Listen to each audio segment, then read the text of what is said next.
Hello everyone, welcome to Raaonline. I am Dr. Sneha, your faculty for OBGYN. In this video, we'll be discussing about the placental abnormalities and we'll be discussing it under the following subtopics. First, we'll be doing a quick recap on how a normal placenta will look like, followed by the types of abnormal placenta based on shape and size variant, extrachorial placentation, circulatory disturbances, placental calcification, placental tumors, followed by abnormalities in the amniochorion membrane, umbilical cord abnormalities, and we'll be finishing by talking about placental examination. Now let's look at the characteristics of a normal placenta. Usually a normal placenta at term weighs about 470 grams on an average. This is at term. The shape is either round or oval side, a discoid shape, and when you look at it from the side, it has an elevated surface as such. When you look at the diameter of a term placenta, it is around 22 centimeters on an average, and the thickness of the placenta in the center at the thickest part is around 2.5 centimeters. The maximum can be up to 4 centimeters. The placental thickness grows at a rate of 1 millimeter per week from beginning of the placental development. Now, the placenta has different parts. So, when we look at a cross section of a placenta, take a cross section of the placenta, there is a basal plate which is the side of the placenta which is in contact with the maternal decidua.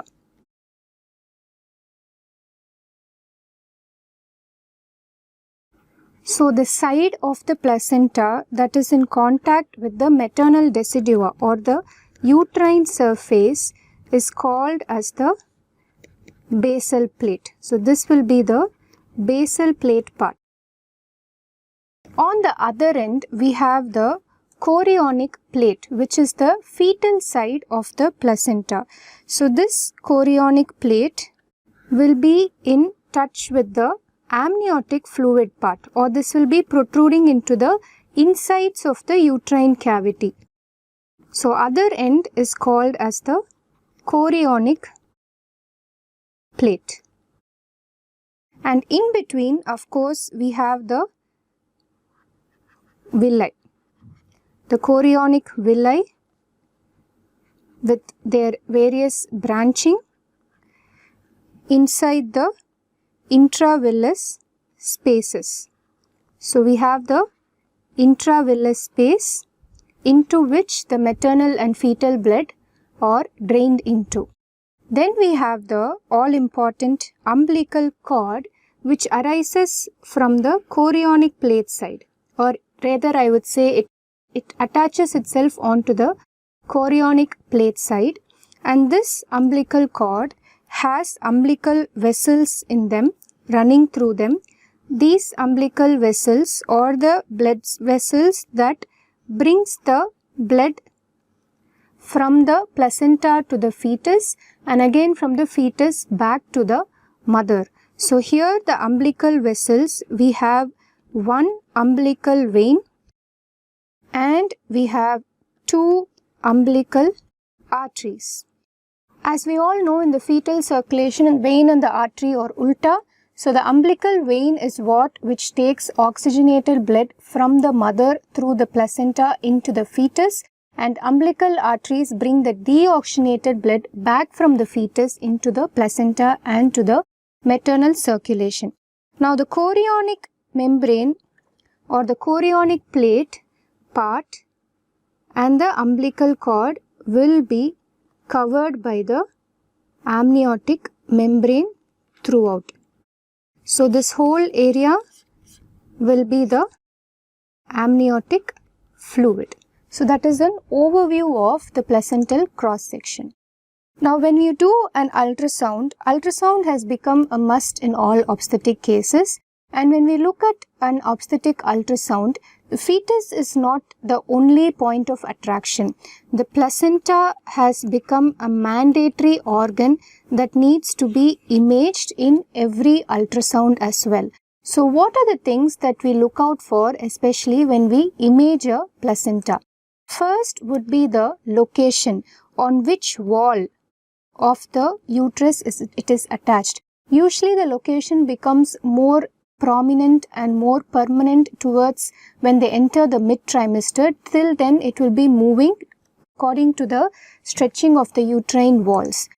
And also, how is the placenta related to the cervical os? So let's look at this ultrasound.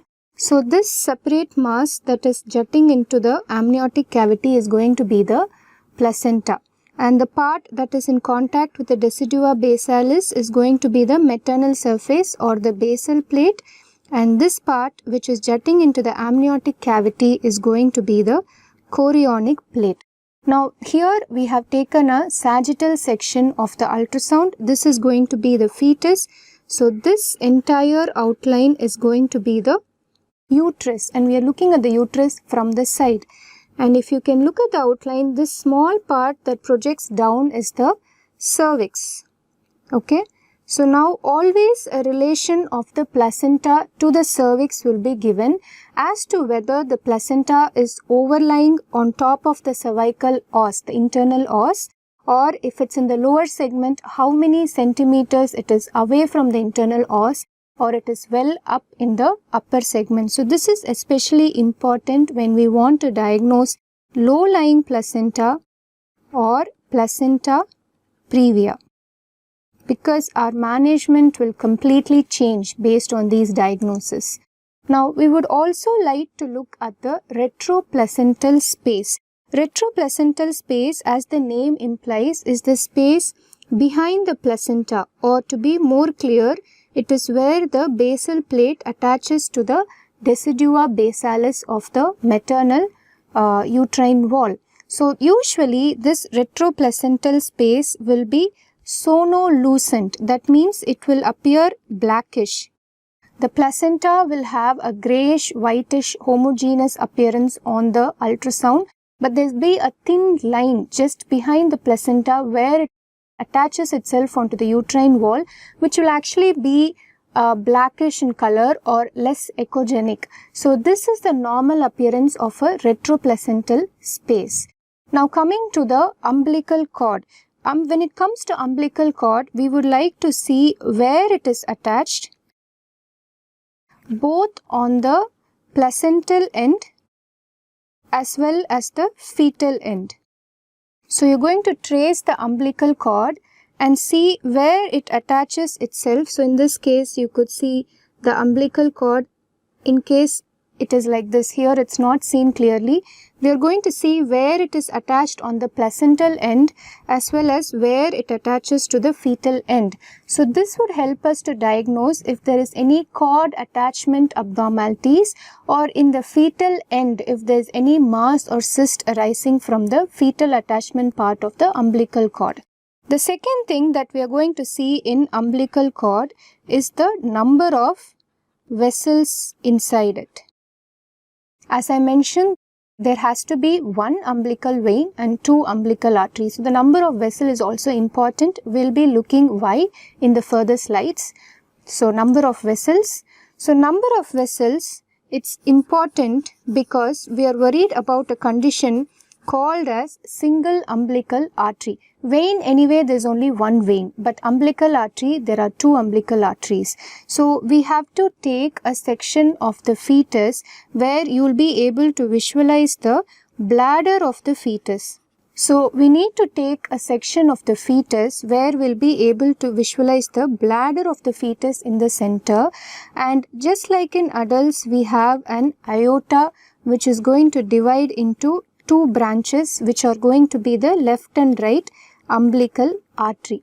So you visualize the bladder of the fetus in a transverse section, switch on the color Doppler option, and you should be able to see this aorta dividing into two limbs of umbilical artery. Now the another way of looking at number of umbilical artery is to take a transverse section of the cord.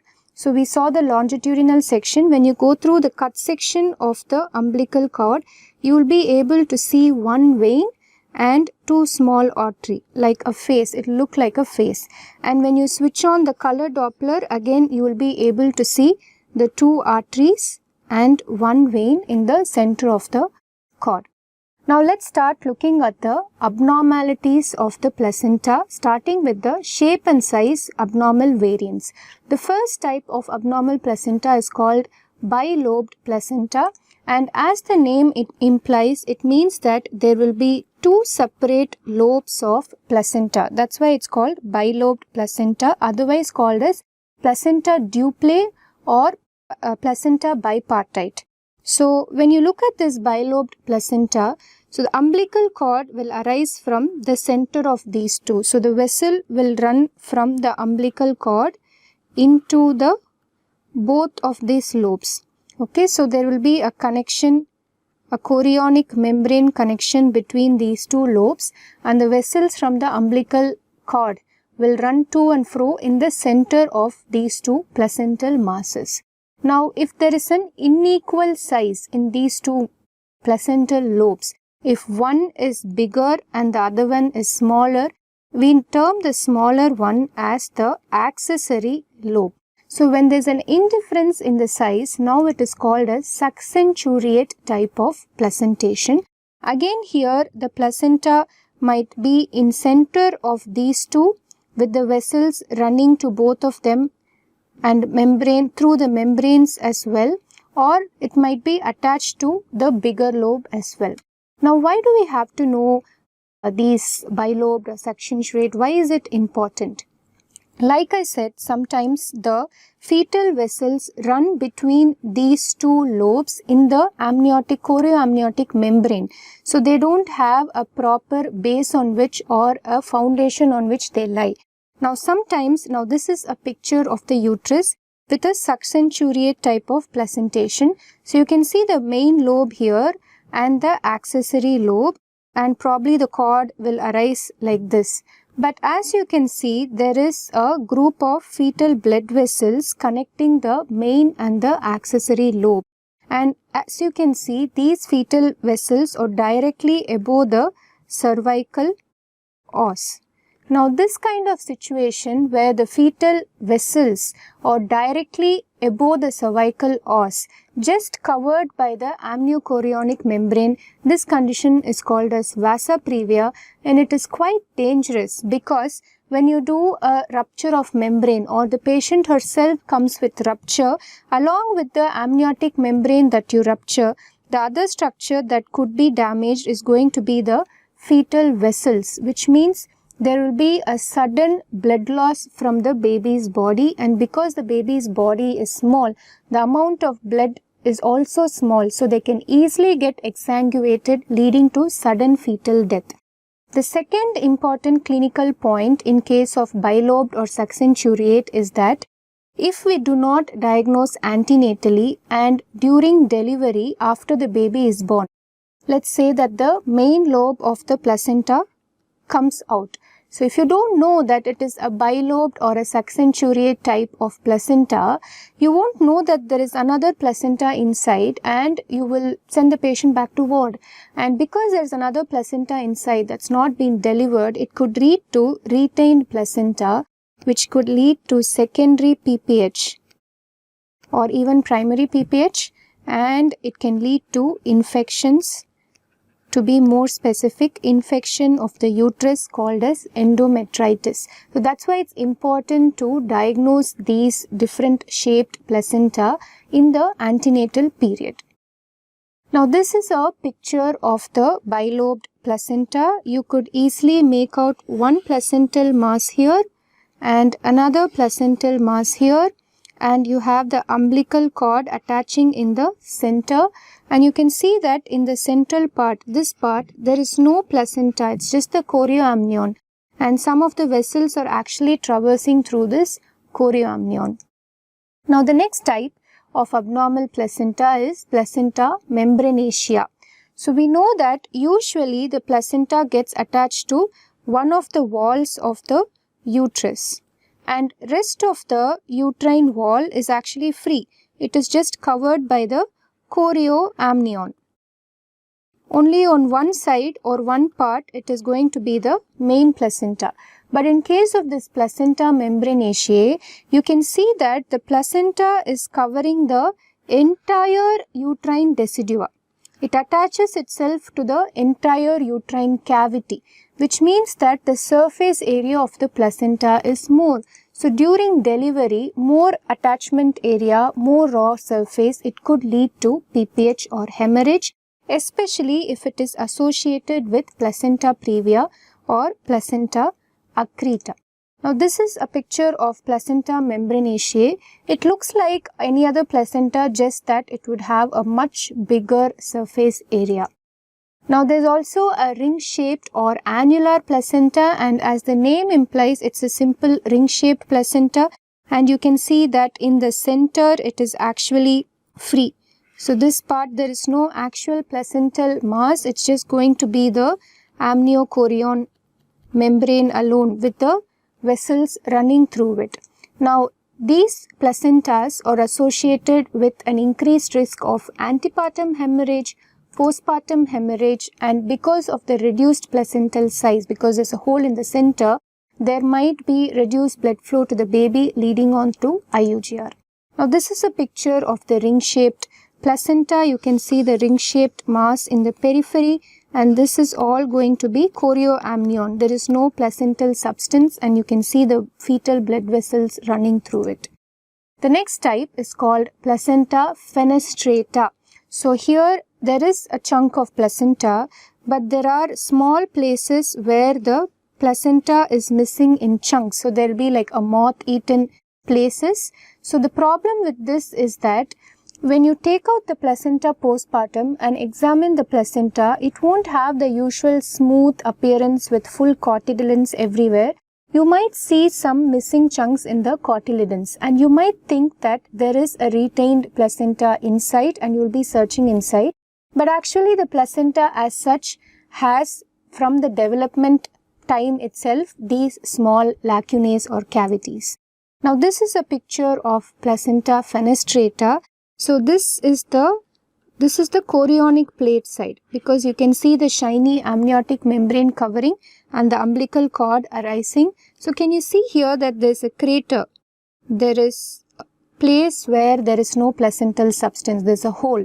And the same placenta, when you look from the basal plate side or the maternal side, you can see the cotyledons, and in the center you can see that there is a place where the placental chunk or the cotyledon is missing. Now let's go to the size, the abnormalities in size, the main one being placentomegaly, which means that the placenta is much bigger than expected. So when the thickness of the placenta is more than 4 centimeters, that's when we call it as placentomegaly. This is usually because of enlargement of the villi within. So this, suppose if this is the placenta and the central part or the thickness is more than 4 centimeters, that is when we call it as placentomegaly. There are certain maternal and fetal causes which could lead on to placentomegaly, and we can diagnose placentomegaly antenatally by ultrasound. First, diabetes mellitus and severe anemia. Diabetes mellitus can lead to villus hyperplasia to compensate for the hypoxia of the baby, and in case of anemia, there is increased blood flow to the baby, which will lead to again increase in the villus surface as a compensatory mechanism. When you look at fetal reasons, it's more of edematous cause like hydrops, fetal anemia, or infections which could lead to villitis, syphilis, the torch infection group such as syphilis, toxoplasmosis, CMV, parvovirus. Now all these maternal and fetal causes that leads to placentomegaly leads to a type of placentomegaly called homogeneous placentomegaly, which means that the placenta as such becomes big as a whole. It has a uniform enlargement of the placenta. There is another type called as heterogeneous, and as the name mentions, there is irregular enlargement. So some parts might be normal, some part might be bigger. Now, some causes of heterogeneous includes partial mole and also certain rare placental disorders like placental mesenchymal dysplasia. If there is blood and fibrin collections in certain parts of placenta, only those parts might appear bumpy and lumpy. Then there is the reasons that could cause blood and fibrin collection includes conditions such as massive perivillous deposition or intervillous or subchorionic thrombus and a large retroplacental hematoma. Now, this is a cut section of the placenta showing placentomegaly. You can make out that the villi are quite enlarged and edematous. Now, let's look at a type abnormal shape or a size variant called as extrachorial placentation. So, what does extrachorial means? Usually, when you look at a cross section of the placenta, the chorionic plate side, which is the fetal side of the placenta, will be of equal diameter as the basal plate side. So, let's see in this picture. So, let me use blue for the chorionic side. So, we know that the chorionic side is where the umbilical cord is attached towards the fetal part covered by the amniotic membrane. So, this is going to be the chorionic plate side of the placenta. And the basal part is where the placenta is going to be attached to the decidua. So, this is going to be the basal plate. So, when you look at the diameter of both, you can see that the basal plate and chorionic plate are of equal margins or of equal diameters. When the chorionic plate is of smaller dimension when compared to the basal plate, that's when we call it as extrachorial placentation. There are two types of extrachorial placentation. One is circummarginate and the second one is circumvallate. So, let's start with circummarginate.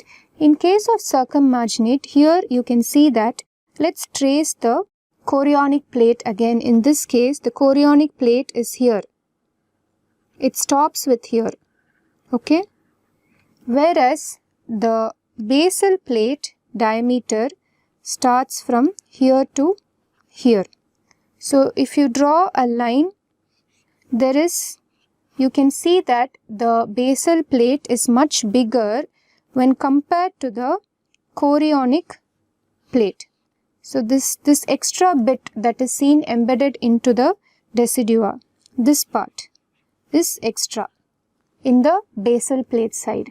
Now, in circummarginate is where this extra part is because of fibrin and old hemorrhage that is being accumulated between the placenta and the overlying amniochorion. So, this is the placenta and overlying amniochorion. So, in between there is collection of fibrin and old hemorrhage.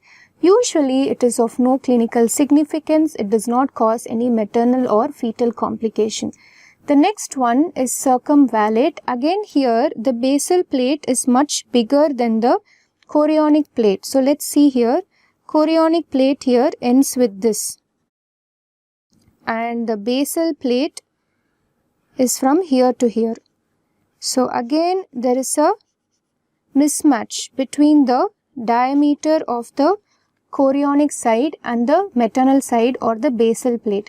But if you can see the difference, here the chorioamnion is rolled up, the margins all rolled up, and this rolled up appearance is what causes the chorionic plate to appear less in size when compared to basal plate.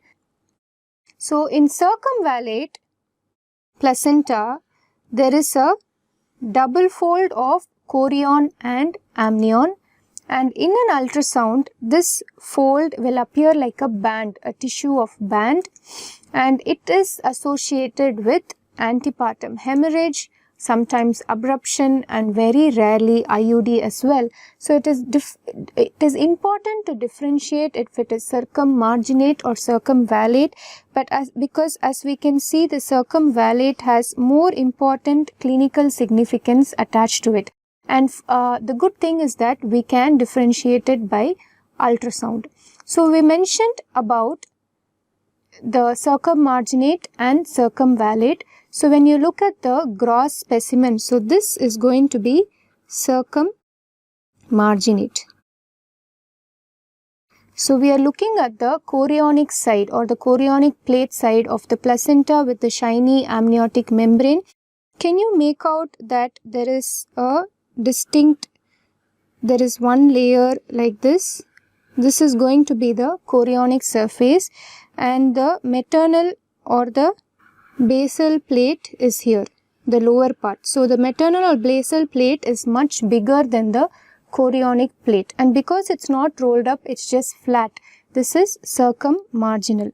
Whereas the second picture is circumvallate type. Very easily in gross specimen you can see the rolled up margins of the amniochorion. So postpartum it will be very easy for you to diagnose this.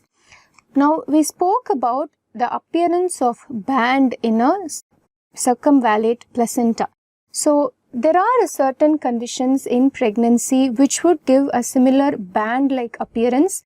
So it is important to differentiate which band is of which pathology. So let's look at some of the common causes of appearance of band in pregnancy. First is a physiological condition which is the early amniochorion separation. So if you had watched my previous video on normal development of placenta, I would have explained that initially the amniotic membrane and the chorionic membrane are two separate cavities with a coelom in between, the extraembryonic coelom, and this space usually takes around the first 3 to 4 months of gestation to fuse with each other. Now because these two are of different membrane, and when they are not fused in early pregnancy, especially in the first trimester, when you do a scan, this amniotic membrane that is floating in the amniotic fluid will give an appearance of band-like structure, but actually this is a physiological phenomena. At the end of first trimester or in early second trimester, this amnion and chorion will fuse together and there will be no separate appearance of an amnion and chorion. Now the second condition that could lead to a band-like appearance in the pregnant uterus is going to be the subchorionic hematoma. So let me explain why. So this is an ultrasound of an early pregnancy. You can see the fetus here inside the amniotic cavity, and this homogeneous whitish structure is going to be the placenta. Alright. So now can you see black structure? Can you see a black structure here between the fetus and the placenta? To be more specific, under the amniochorion, between the placenta and the amniochorion. So under the chorionic membrane. So that's why it's called subchorionic hematoma. When a hematoma is formed, just like any blood, initially it will be bright white in color, the fresh bleed.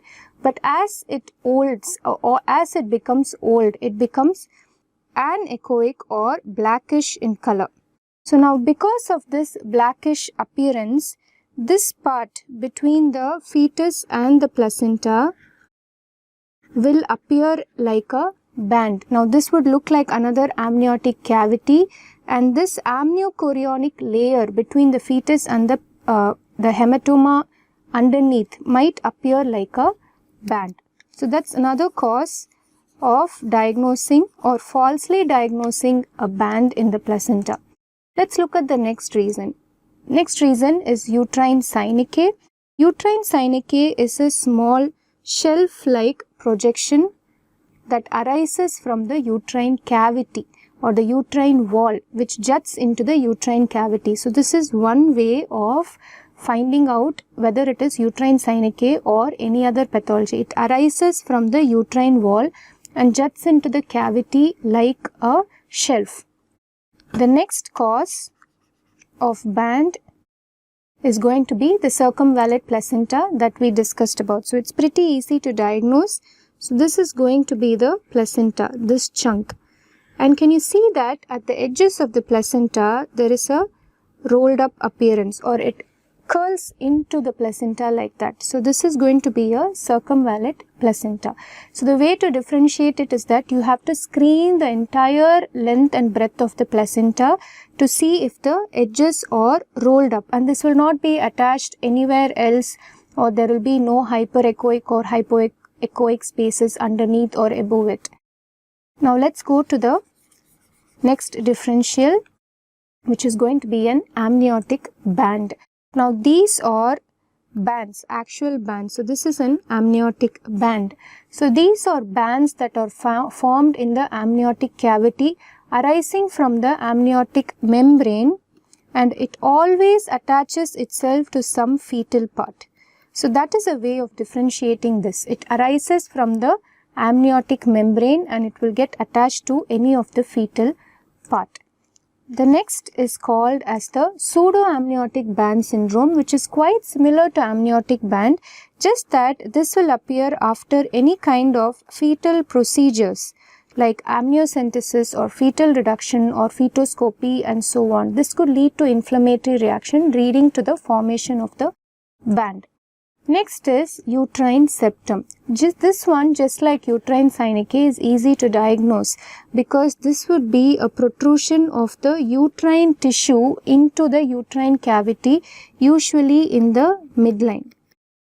So you can trace it along the uterine wall. It has no connection with the placenta or the chorionic amniotic part of the placenta. The last will be the membrane that separates the twins in case of vanishing twin, where one twin dies and the other twin is alive. The amniotic membrane or the amniochorionic membrane that separates the two fetuses will give a band-like appearance. So in this case, you can see a smaller echogenic tissue. This is going to be the dead fetus. Here you could see the bigger alive fetus with the spinal cord. And this is the amniotic membrane separating both the fetuses. Now this amniotic membrane which separates, which is actually a partition or the actual amnion that separates the two cavities, will appear like a band. So in this case you have to trace the two ends of the amniotic membrane to make sure that this is the membrane, amniotic membrane, but not other types of band. Now the last cause for the band-like appearance is the presence of placental vessels in a membrane. As I discussed as in vasa previa, there might be placental vessels or fetal vessels running in the membrane and not in the cord or the placenta. So here you can see that this is the placenta and you can see a cord-like structure which is going and attaching itself to the edge of the placenta and to the rest of the chorioamnion. So this will look like a cord or an extra band, but if you switch on the Doppler, you could see that this is actually vascular, and this is not the cord, but it is, here you can see that it is just lined by the amniochorion and nothing else. So these are some of the differential diagnosis of band-like appearance in a pregnant uterus, and we should make sure how to differentiate between these two with the main intention of diagnosing pathological conditions like subchorionic hematoma, circumvallate placenta, amniotic band and so on, which would actually have a significant impact on how you're going to manage the patient further on.